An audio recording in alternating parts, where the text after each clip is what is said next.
Welcome to another edition of On Air with Mark.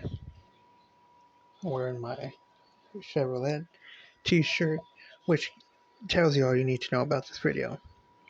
So this is the ironic story of Louis Chevrolet.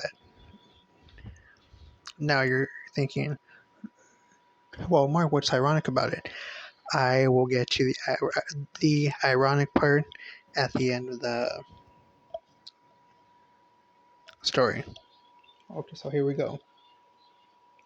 And credit to Hot Cars for the very, very nice story here.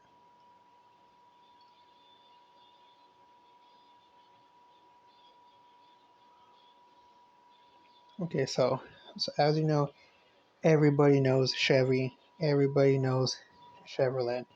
They're one of the top car brands in the entire world. Everybody knows them. So, Louis Chevrolet.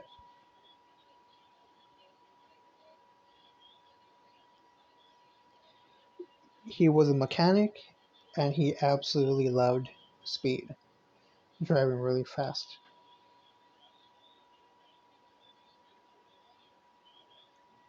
So he loved the racetrack. He was always racing. He absolutely loved it.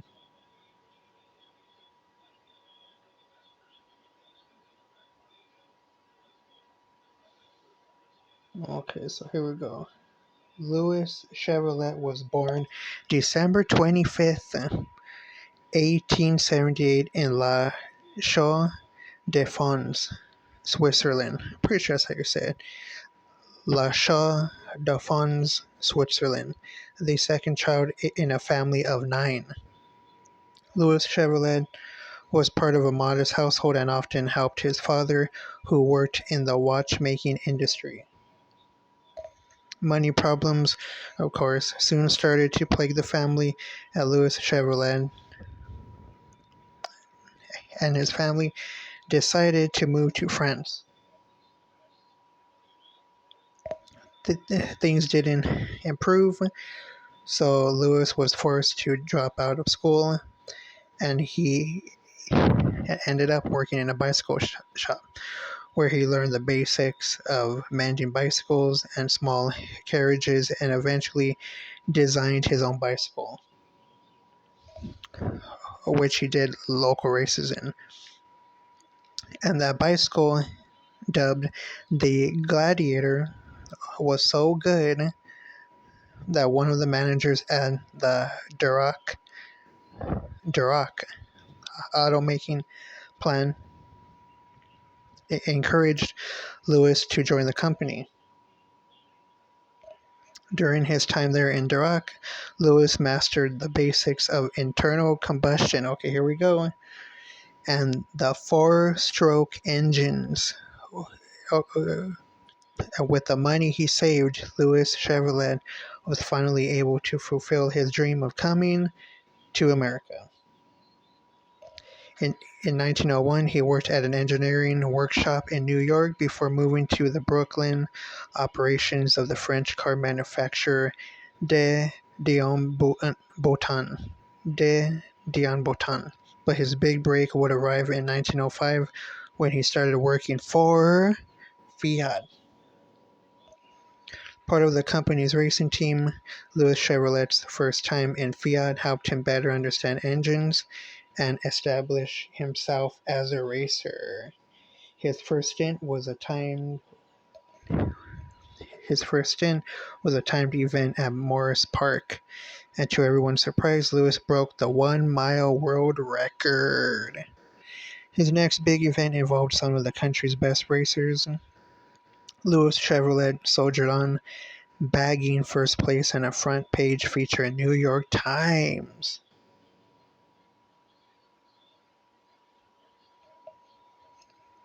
So, so, so his racing career kept going, and he ended up driving for Buick, and he ended up becoming friends with Buick owner William C. Durant, which is the founder of General Motors. Okay, so here we go. So I have 2 minutes left, and of course, this phone is freezing. So, with his learnings from Fiat and Buick, Louis Chevrolet built an overhead valve 6-cylinder engine in his own machine shop, paving the way for something even bigger. By now, Louis Chevrolet is already a famous motoring figure in the United States, with several victories and multiple record-breaking runs. So, William Durand wanted to use his marketing expertise, and he wanted Louis to use his engineering expertise. So, simply put, Louis Chevrolet wanted to make faster cars, and one of the first cars that he featured was a 4.8 liter straight six and could reach a top speed of 65, but its $2,250 price tag, which is 65 grand in today's money, meant very few of them sold. So Louis wanted to keep building fast cars, but Durand wanted to focus on more economical cars that you wanted to just keep pumping out to compete with Ford. Now, see, I'm running out of time. So the ironic part is that they end up clashing heads, and Louis gets out of the company and sells his stake in Chevy. We all know how Chevy turned out, and the ironic part is that the Great Depression happens. Chevy keeps going up. Louis and has no money, flat broke, ends up coming back to Chevy, but he ends up being on the assembly line, just a regular assembly line worker, and that's where he spends his final days, and he ends up dying at 62. So that is the ironic life of Louis Chevrolet. On Air with Mark is now off air.